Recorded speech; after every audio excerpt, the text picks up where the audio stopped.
Every year, in almost every country around the world, a day comes when a flag is raised and a national anthem is sung.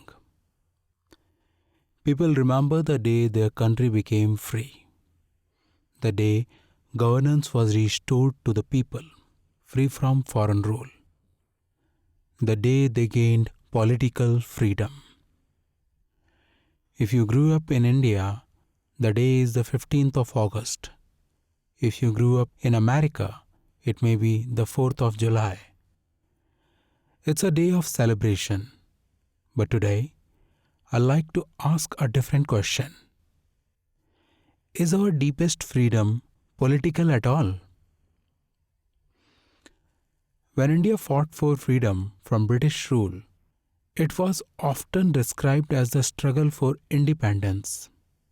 But Gandhi rarely used that word. The word that inspired an entire movement was Swaraj. Swa means self, Raj means rule, self-rule. That may sound like another word for independence. It isn't. Independence answers one question: who governs the country? Swaraj asks another: who governs you? Gandhi once said that real Swaraj comes when we learn to rule ourselves. He was not interested merely in replacing British rulers with Indian rulers. He wanted something far more subtle and profound. A society made up of people who had first learned to govern their own minds. Swaraj is much older than Gandhi. The word first appears in the ancient scriptures of India, the Vedas, and later became central to its spiritual traditions. Long before it became a political ideal, it described the highest state a human being could attain: inner freedom. Freedom rooted in the true self. Gandhi was not inventing a new slogan. He was taking one of the deepest ideas in Indian philosophy and directing it toward an empire. And that is what makes the word so extraordinary. In Advaita Vedanta, the nondual philosophy in which the wisdom of Vedas culminates, this liberation or moksha is described very differently from how we usually think about freedom. Most of us imagine freedom as something we must achieve. We remove obstacles, we escape limitations, we finally arrive somewhere better. Vedanta says something far more radical. Liberation is not becoming free, it is recognizing that your essential nature was never bound. The constant search to become complete, to feel fulfilled through endless endeavors, is often the very thing that keeps us feeling incomplete and unfulfilled. You are not a prisoner slowly earning release. You are more like someone dreaming they are imprisoned, until one day they woke up. Now, Vedanta is also wonderfully practical. It doesn't say that once someone realizes this truth, life suddenly becomes effortless. Realization doesn't remove life. It transforms your relationship with it. Freedom was never about escaping life. It is about discovering what you truly are is untouched by everything life brings. This understanding echoes directly in Gandhi's vision. Political freedom without inner freedom, he warned, simply creates new rulers repeating old patterns.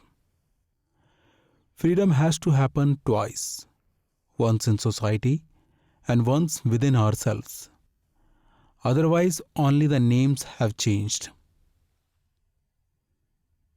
An Indian sage, Nisargadatta Maharaj, expressed this truth as freedom to do what you like is bondage, freedom to do what is right is real freedom. End quote. Notice how different that is from the modern idea of freedom. Today, we often imagine freedom means doing whatever the mind wants. But if we cannot govern our own mind, are we really free?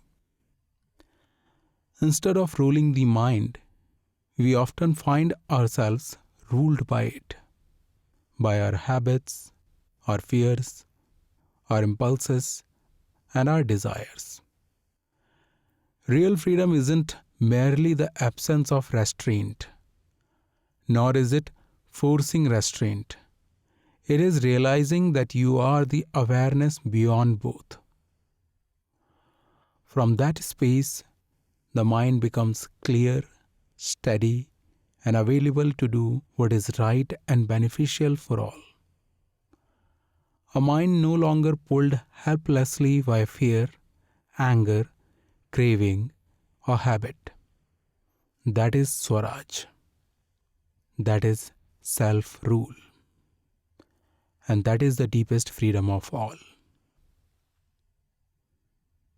So wherever you are listening today, perhaps this Independence Day can become something more than just a date on calendar. Perhaps it becomes an invitation to inner freedom. Maybe your country is already free, but are you? Not politically, personally.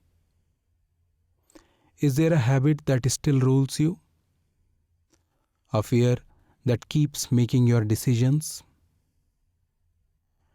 An old story about yourself that you have never questioned? Gandhi asked an entire nation, can we govern ourselves? Today, we can ask the exact same question inwardly. What within me is still waiting for freedom? And beneath even that lies the question India's sages have asked for thousands of years. Who is it that needs to become free? You don't need to answer that today.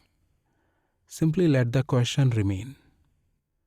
Some freedoms are won through history, through sacrifice, through courage, through nations rising together.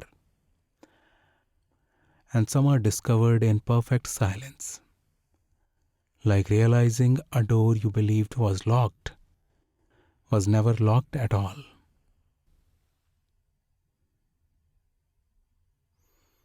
Jai Hind, and may each of us discover Swaraj in every sense of the word.